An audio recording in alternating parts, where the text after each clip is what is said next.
Which movie or TV show shocked you when you found out it was a true story? Catch Me If You Can was pretty incredible. Kinda related. When I first saw Borat, I thought it was just like any other scripted comedy 8/10 film. When I was older, I saw it again after reading that most of it was unscripted and real interviews. Never laughed so hard. Couldn't believe he actually did all those things and got arrested numerous times during filming. Brilliant guy. Most of his characters are like that. LAKEY is another example of a fake character but real-life interview subjects. Lately it's been the evening news. Probably Tiger King. I was expecting Trailer Park Boys, except they own a zoo with a fuck ton of cats, but no, that's not what I got. That described the show pretty well for me. Min H. Tutor. Season 2. Atlanta Child Murders. Figured it was a way to show how good Holden had gotten with his serial killer radar. Nope. Shit happened. Just fuck. Serial killers IRL is a dark hole you don't want to explore unless you're prepared for things far worse than you could imagine. It's unreal what some people have done. Definitely Wolf of Wall Street. Even crazier. The movie Wolf of Wall Street was largely financed by the 1MDB scam. One of the largest financial fraud scams in history. Imagine the gall of stealing billions of dollars by financial fraud and using the money to make a movie about a giant financial fraud. Pursuit of Happiness. Never knew it was biography. I met the real-life Chris Gardner a few years ago and he could not have been a nicer guy. Wasn't The Count of Monte Cristo supposed to be true? Side note. When Forrest Gump came out, my roommate went and saw it and told me to go see it. He said it was based on a true story. I saw it and thought if this guy was real we would have studied him in history class. Idiocracy. I Love You, Philip Morris. The Duchess. It's a period piece with Keira Knightley just being a rich English lady. So in 17th century England, the Duchess of Devonshire marries a rich, older man. She's vivacious and very popular in English society, while her husband is very boring. He only sees her as a baby factory for a male heir. Wants nothing to do with her outside of procreation. She only has a daughter and he treats her cruelly for this. The husband takes a mistress and treats her as a wife in English society and makes all three of them live together. The Duchess tried to take lover. Not unheard of for married women. But her husband would not allow it. She gets pregnant from the lover, but her husband forces her to give up the baby to be raised by someone else. She tried to socialize in English society, but again, not allowed. She tried to divorce or live separately, but he wouldn't allow it. Basically, her life was horrible and then she died young. I thought it was such a sad movie. When the epilogue came on the screen, I actually cried when I realized she was a real person. Edit. Changed French to English. Conjuring. Based on a true story. Me asterisk screaming. Asterisk mom, is the house bought or built by us? Dad. Your mom doesn't live here. Asterisk asterisk intense music with nursery rhymes playing in the background. Asterisk asterisk. Pain and Gain is a really entertaining film and went pretty over the top at times. Finding out it was a true story was really interesting. Lol. Edit. Fix the film title. There was this particular moment in it which was so over the top and I was like, this can't be real. And then text appeared on the screen, this is still a true story. Also one of the only Michael Bay films that I've rewatched numerous times. Good stuff. I thought The Last Kingdom was mostly a medieval-themed historical fiction piece. But it's all based on the efforts of Alfred the Great and his children to create a unified England. All of the battles were real battles and most of the conflicts are based off real conflicts documented between the actual leaders of the time period. It's heavily fictionalized and uses some myths, e.g. Alfred burning the cakes. You should read the novels. Cornwell goes into far greater detail and includes historical notes about the actual events in the end. He's written about other periods in history as well, most notably the Richard Sharp books, which are about the Napoleonic Wars. He takes a fictional character and has them intermingle with the real-life people who lived in that era. Dolomite Is My Name. Thought it was just a new Eddie Murphy movie on Netflix. Didn't know it was an autobiographical movie until they showed the real clips of Dolomite at the end. Lawrence of Arabia. Lawrence of My Labia. Samantha. Sex and the City 2. The best quote from the worst movie ever. Hacksaw Ridge. Apparently Gibson had to leave some parts out because they were too unbelievable. The same thing happened with Eddie Murphy. He helped make the movie about himself, and personally cut out shit that he actually did because he didn't want people to think he was making shit up to make himself look good. There's a surprising amount of people that didn't know Titanic actually happened. 127 hours.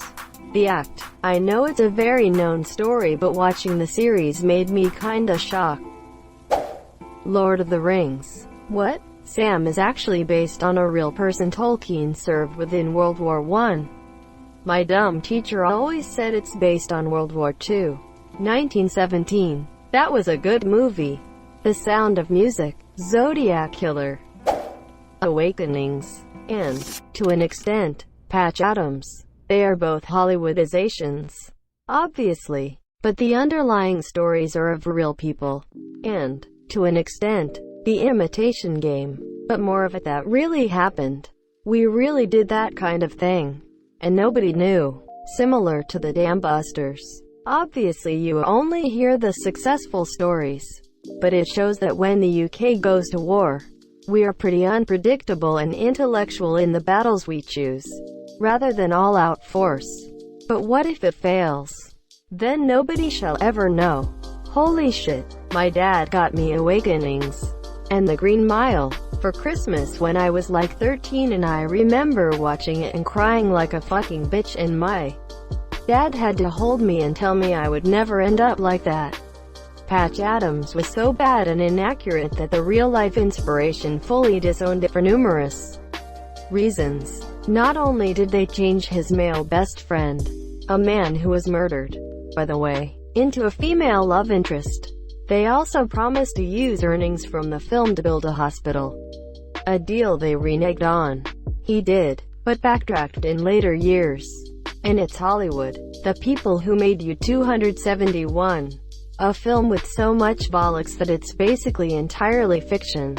Who his friend was makes no difference to the overall point of the story. In Hollywood accounting, even on paper, their promises mean nothing. That doesn't excuse them, but they've always been like that. However, have you read Hunter's book? God, what a snooze fest. And I can read huge complicated novels, scientific and other writings in one sitting. Hint. There has never been an accurate Hollywood movie. Ever. Not one. Not even close. Because they depict events that nobody recorded to that level of detail. That's why they are always legally based on a true story. Dolomite Is My Name. I had put it on as something lame to fall asleep to. It was so good I had to stop it because I was too into it and watch it the next day. When they said it was a true story, I thought it was hysterical, and I was so glad to hear about it.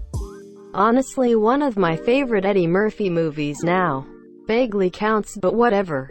Years ago I watched the movie Repo, the genetic opera, with a friend, and I commented about how I felt that the actress who played Amber Sweet did a great job of making her character come off as a surgery-addicted Paris Hilton. My friend then blew my mind by explaining that the actress was, in fact, actually Paris Hilton. 1. Catch Me If You Can. 2. Spartacus. Netflix. 3. Monster of starring Charlize Theron. Monster was so messed up, sad face. Waco. Schindler's List. Pretty obscure, but River's Edge from 1986. Starring a very young Keanu Reeves and a hilariously unhinged Crispin Glover. Loosely based on the murder of a 14-year-old girl in Northern California 5 years prior to the film's release. The film focuses on the other teen's perverse, apathetic response to her murder. Really chilling to think about as you watch it. Highly recommend this film, monsieur. That movie is so good. Right, it's ridiculously underrated. My all-time favorite Keanu performance. Crispin Glover is equal parts hilarious and terrifying in this, but overall, such a deeply chilling and brilliant film, monsieur. I still quote that movie. Hurry your AAAAAASS. Asterisk on off a BETCH duck down. Asterisk was always my favorite Crispin moment, when he's driving the killer around. In fact, the entire rant in that scene is just brilliant. Also, Keanu is a snack in that movie, and always TBH. Yes, he's at like peak cuteness in this. Probably another reason why it's one of my favorite films. Lucky Clarissa, City of God, Jesus Camp, Heavenly Creatures, about two best friends whose parents, especially one of the moms, decide that they are spending too much time together and try to split them up. The girls make and execute a plan to kill the beau monsieur. After watching the movie, I discover that one of the girls is none other than one of my fave mystery writers, Anne Perry. Me equals blown away. I've probably told the story in a too simplistic way, so apologies if I've got a detail or two wrong. There is a book about this. Can't remember what it is called. But I too was shocked to find out that one of my favorite authors is in real-life murderer.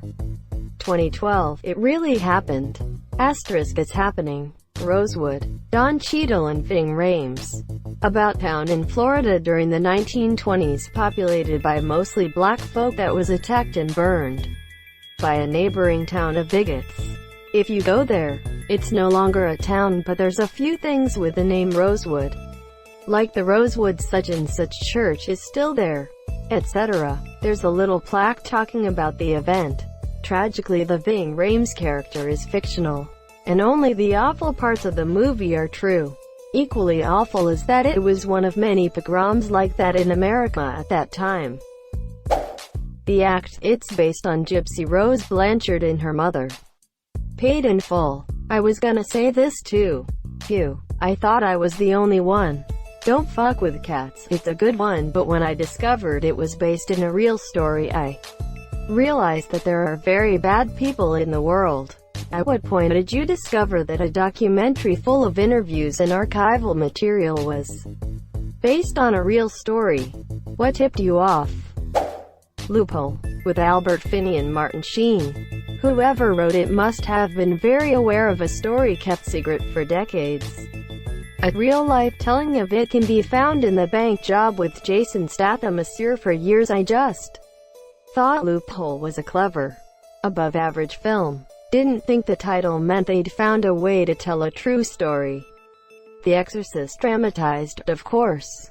Billionaire Boys Club. Contagion. I watched a movie called The Cage Fighter, which felt like a good gritty indie movie about a low-tier fighter struggling with life. Brutally intense training sessions, lost fights, a deteriorating body and mind, and his extremely concerned family.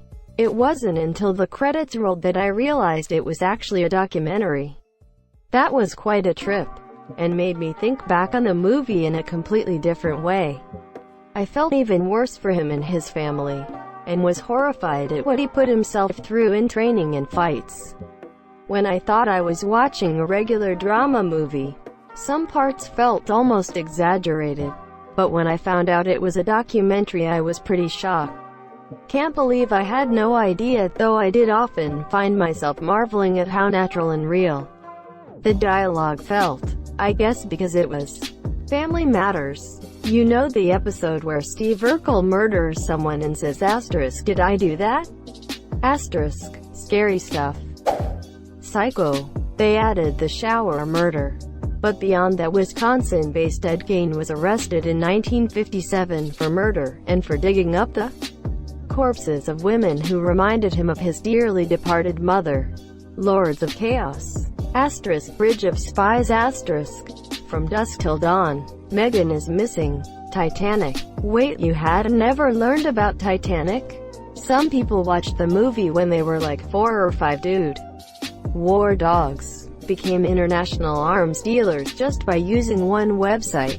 Also a TV set. James Corden is an absolute jackass, not the funny happy-go-lucky guy you see on TV. Thank you so much for watching and have a good day.